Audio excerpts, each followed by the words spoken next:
Let's have a chat, shall we? Because earlier this morning, there was a clip going around from Donnie and Dolly that was really insightful. It was an interview with Vancouver Canucks forward Conor Garland on representing Team USA at the World Hockey Championship, on the Canucks season, and more. This was posted and uploaded to the YouTube channel, so I will leave a link in the description to the Donnie and Dolly YouTube video, which has the Garland interview.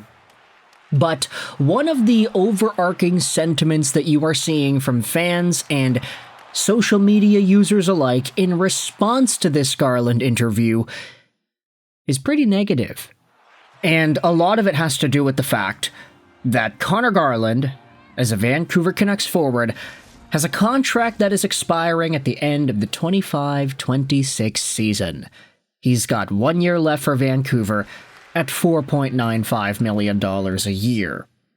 Now, we recognize how it is that Garland found himself in the Vancouver Canucks organization. He was acquired in the Louis Eriksson, Oliver Ekman-Larsson trade, a trade that Canucks fans were, for a brief moment, very excited for, because the idea of trading away Roussel, Beagle, and Eriksson in one clean sweep kind of move sounded appealing, but the repercussions of adding a first-round pick that inevitably became Dylan Guenther, and also receiving Oliver Ekman-Larsson, the albatross of a contract that he was, it wasn't necessarily great.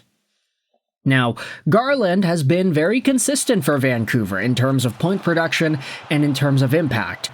52 points in 77 games his first season, a slight dip for the next 2 years, 46 points and 47 points in 81 and 82 games, 5 points in 13 games in the playoffs, but then this previous season, Garland had 50 points in 81 games.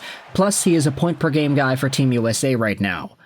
Garland has been very strong, and you can definitely see that coaches like Rick Tocchet, for example, who play more of a straightforward, straight-line game, they tend to bring the best out of Conor Garland. And we saw last year especially, Garland and Dakota Joshua were a fantastic pairing.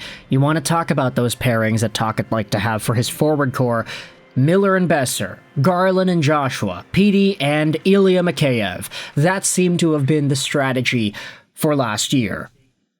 Now, the interview with Donnie and Dolly does go over a lot of the basic stuff that we need to talk about.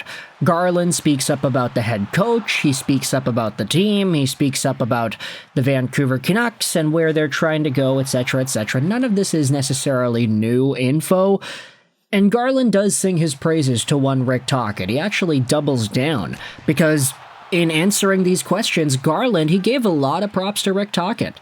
Might I remind you that the first coach that Conor Garland ever played for in the NHL was that Rick Tocchet with the Arizona Coyotes in 2018-2019.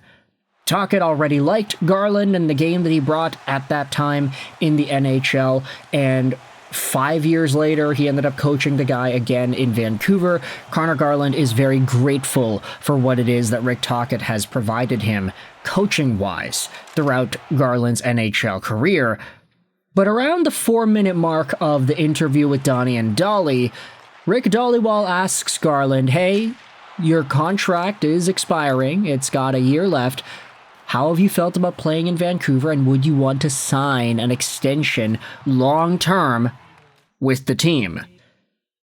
And the answer that Garland gives, it's kind of interesting, because he starts out by chuckling a little bit. He's like, and then he gets into it. He loves Vancouver. He loves playing hockey. He'll let his agent deal with it. He's got a good agent. And this is not the clearest of answers that you can give. Of course, he doesn't need to be showing all his cards 1 year removed from his contract expiration. He's not obligated to do that, but just based off of the way Garland is speaking about it on the interview, it doesn't really seem like he wants to sign long-term. And maybe that's just me overlooking or overanalyzing things, and wanting to come to conclusions after an interview that was done a year before his contract expiration, but A lot of folks on social media are responding to this Garland interview in the same way. Seems like he is Conor Garland. Seems like this is not the team that he wants to play for long term. It seems like there won't be an extension for this guy. It seems like he's going to leave. And that essentially is where I think people can come to different conclusions. Oh, Lego, this video, all you're saying is it seems like this, it seems like that. Nothing is ever concrete. He can sign an extension on July 1st, and you're gonna be wrong. Yeah, that's definitely possible.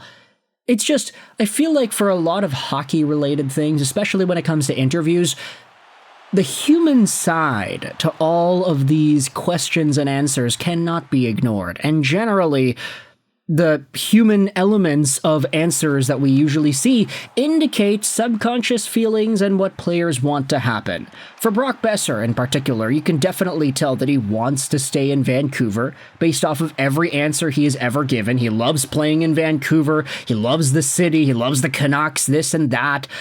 And then he's disappointed that they're not able to come to a conclusion on a contract. Like, that speaks volumes to his own personal desire to want to play for the Canucks. Conor Garland, the way that he talks about it, you just don't get that same energy. And again, it doesn't discredit the idea that he can sign an extension. It just seems like it doesn't really look like he wants to. And with that in mind, I mean, Conor Garland, at this stage of his NHL career, consistent 45 to 50 point guy, middle to top 6 contributor who's always putting effort out there. He's always forechecking hard. He plays like the perfect style of Rick Tocchet-like hockey that you could ever ask for.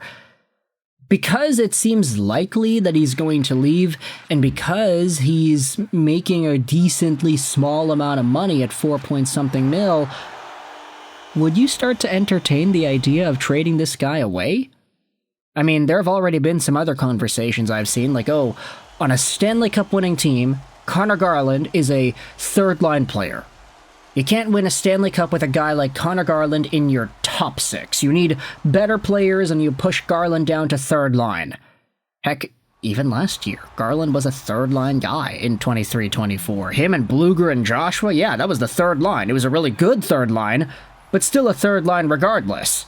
If the Vancouver Canucks want to free up some more money, if they want to get some more flexibility in their top 6, they want to go after bigger names in the free agency pool to play in that top 6, could shelling out Conor Garland and his $5 million contract help? I'd say that Garland is relatively cheap.